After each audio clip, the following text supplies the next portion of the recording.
क्या तीसरी बार बन रही है मोदी की सरकार या फिर राहुल दे रहे हैं भाजपा को पटखनी? अब तक हुए 5 चरणों में क्या है चुनावी इक्वेशन? किस पार्टी के वादों में है दम और कौन है रेस में आगे? कांग्रेस वर्सेस बीजेपी की इस भिड़ंत में कितना अलग है ये मामला 2019 के इलेक्शन से? आइए हम समझते हैं। लोकसभा चुनाव 2024 अपने खात्मे की तरफ बढ़ रहा है, जिसमें जीत के लिए हर एक पार्टी अपने अपने स्तर पर जोरदार दमखम दिखाने में लगी हुई है। और इसमें सबसे बड़े 2 नाम जो आगे निकल कर आ रहे हैं वो है बीजेपी और कांग्रेस के।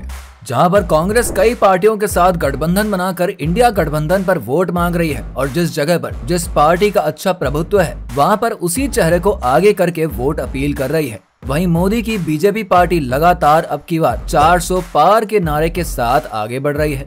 लेकिन इन तमाम पार्टियों और गठबंधनों के साथ आने का एजेंडा एक ही है कि बीजेपी की सरकार को मात देना, जबकि इसमें सबसे अहम बात यह है कि ये इलेक्शन साल 2014 और 2019 से काफी अलग और दोनों पार्टियों के लिए काफी महत्वपूर्ण है, क्योंकि जिस तरह से पिछले 2 चुनावों में बीजेपी और कांग्रेस में बड़ा डिफरेंस देखने को मिल रहा था, इस चुनाव में ऐसा कुछ भी देखने को नहीं मिल रहा है, बल्कि हर एक क्षेत्र के हर एक सीट पर बड़ी ही क्लोज फाइट चल रही है। ऐसे में कभी भी बाजी पलट सकती है और कहीं भी ये कहा नहीं जा सकता कि इस बार कौन सी पार्टी जीतेगी और किसकी सरकार बनेगी। अगर अब तक के हुए 5 चरणों के चुनावी आंकड़ों की बात करें तो 5वें चरण में लगभग 60.09% वोटिंग हुए हैं, जो कि 2019 की तुलना में 1.97% कम है।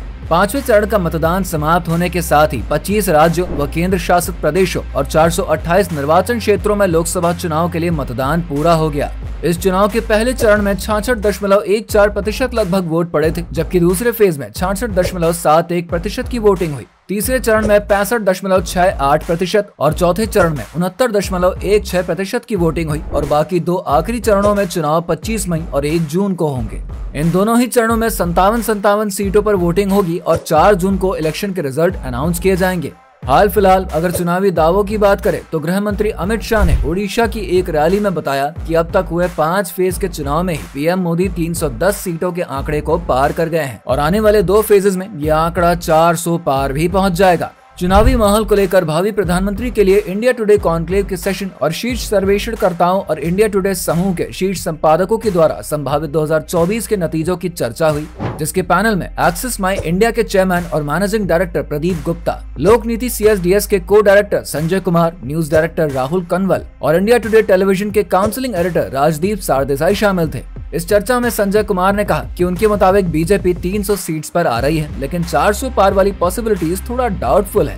वहीं प्रदीप गुप्ता ने भी कहा कि अभी वो कुछ नहीं कहना चाहेंगे, लेकिन अनएम्प्लॉयमेंट और महंगाई इस इलेक्शन के काफी अहम मुद्दे रहे हैं।